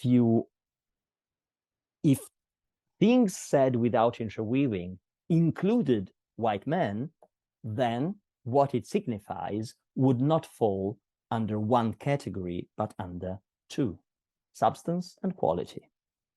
So either the list of the categories is not, either the categories are not mutually exclusive, which is not a very attractive scenario, because Aristotle seems to be eager to rule out cases of things falling under two categories, or simple terms are meant to be categorially simple, and so not to include cases such as the one you mentioned. Somehow or other, he is assuming that we are able to filter out such cases as white men. They are not admissible examples of terms, of things said without interweaving. How on earth we are meant to filter them out is very unclear. Well, Okay, thanks a lot. Yes. Thank you, Francesco. Yeah. It's a very Thanks a lot. interesting. It's a very interesting problem which you focused on with your question. Thank you. Well, I would like to thank Francesco for this wonderful talk, and everyone for the discussion and for attending and staying till this late. Thank you very much. Thank you very yes. much. Thank you very much. I was really very glad to be, well, to be here in some sense. Yeah. Okay, Francesco. Yes. Just thanks for everyone, and I hope that you come in person sometime in the near future. Would be nice at some point. We'll see. We'll see. Okay. Let's hope so. Thank you very much, Yes. and to you all, and have a good day. And well, goodbye to everyone, and thank you again. Thank you, Francesco. Thank you very much. Thank you. Bye. Nice to Goodbye. meet you. Bye.